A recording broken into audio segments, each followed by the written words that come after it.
Donald Trump claimed he was defending American interests when he threatened to block the Gordy Howe International Bridge. He framed it as leverage. He presented it as strength. He suggested Canada needed to compensate the United States before the crossing could open. But what if the real story is not about what Trump threatened? What if it is about what his threat revealed? Because within hours of that post, Mark Carney's response exposed something Trump did not anticipate: a strategic weakness that could put a $6.4 billion trade route at risk. This is no longer just a dispute over a bridge. This is a test of leverage, and the results are not going Trump's way. Late on February 9, 2026, President Trump posted on Truth Social that Canada owned both sides of the Gordy Howe Bridge and suggested the United States would need compensation before allowing it to open. The message was blunt. It tied the bridge to broader trade grievances, including Ontario's alcohol restrictions and Canadian dairy protections. It positioned the crossing as a bargaining chip. The timing seemed deliberate.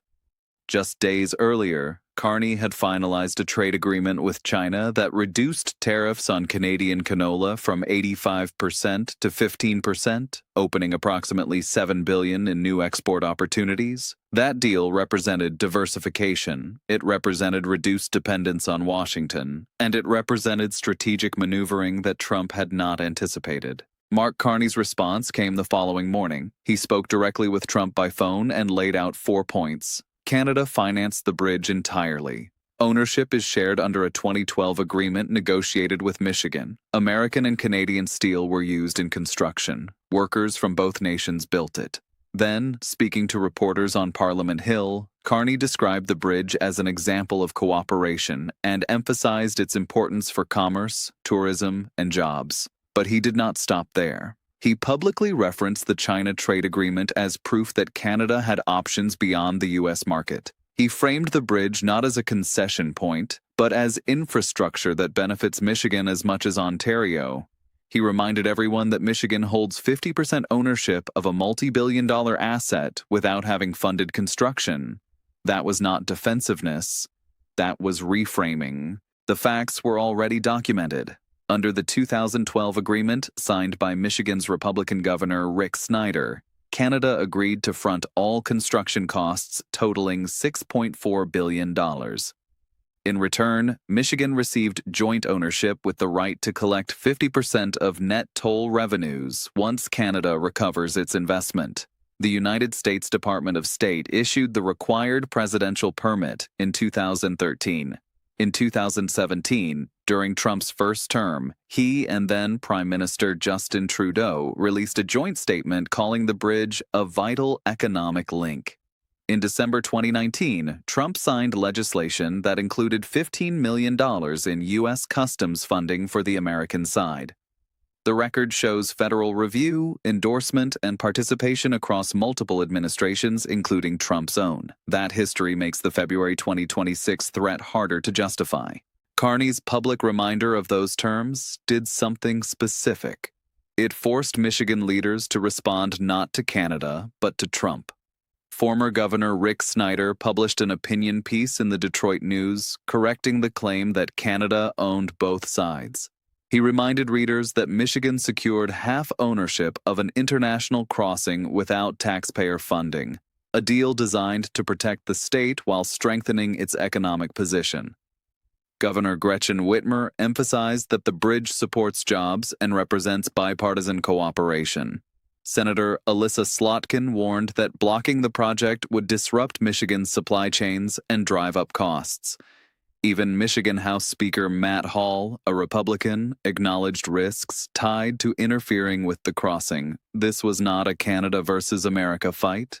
This became Michigan versus Washington. The distinction matters because it reveals who carries economic risk.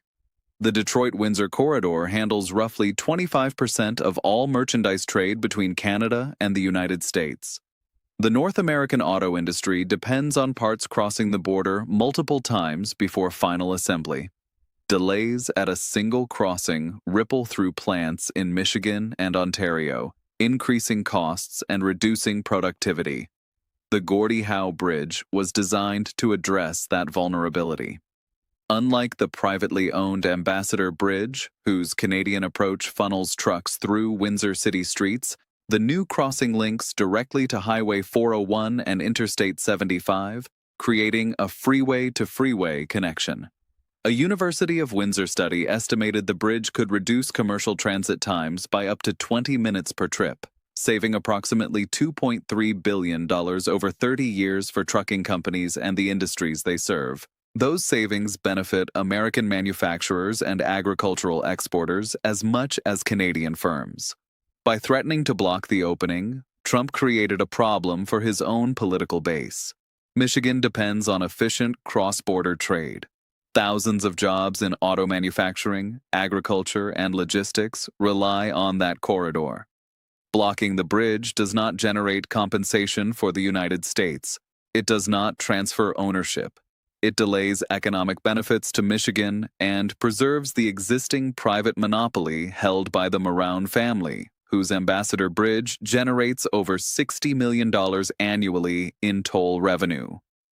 That monopoly has been challenged repeatedly. The Moran family spent roughly $30 million backing a Michigan ballot initiative that would have required statewide voter approval for new international crossings. Voters rejected it by about 60%. Multiple lawsuits claiming exclusive rights were dismissed, including an appeal the Supreme Court declined to hear. Trump's threat effectively sided with a private monopoly over public infrastructure, and Michigan lawmakers made that clear. The political timing compounded Trump's exposure. His approval rating stood at 36%, with rising prices and job losses creating pressure in key districts. 6 Republicans had already joined Democrats in opposing tariffs on Canada, reflecting growing discomfort within Congress about aggressive trade tactics. A Supreme Court ruling on the legality of certain tariffs was expected, adding judicial uncertainty. In that environment, lawmakers concerned about midterm elections began calculating risks differently. Blocking a bridge that benefits Michigan workers while protecting a billionaire's monopoly is not a winning message in a state Trump needs to hold. Carney did not escalate. He did not threaten retaliation. He simply reminded everyone of the documented terms and let Michigan's political establishment respond. That restraint was strategic. It allowed American lawmakers to defend the bridge without appearing to side with Canada over the United States. It shifted the narrative from international confrontation to domestic accountability. Trump attempted to use the bridge as leverage. Instead, it became evidence of overreach. He framed the threat as defending American interests. Instead, it looked like protecting a politically connected donor at Michigan's expense. That shift is devastating because it changes who owns the political cost. The $6.4 billion trade route is now at risk not because of Canadian policy, but because of Trump's positioning. If the opening is delayed, Michigan loses. If the bridge becomes a prolonged political fight, supply chains suffer. If toll revenues are postponed, the state forgoes future income. Carney's response did not create that risk, it exposed it. By calmly restating the facts and emphasizing bipartisan support in Michigan, he turned Trump's threat into a vulnerability. The longer this drags out, the more Michigan lawmakers will ask why their state is being used as a bargaining chip in a fight that harms their economy. This is not strength. This is exposure. Trump attempted to project leverage over Canada. Instead, he revealed dependence on Michigan's cooperation.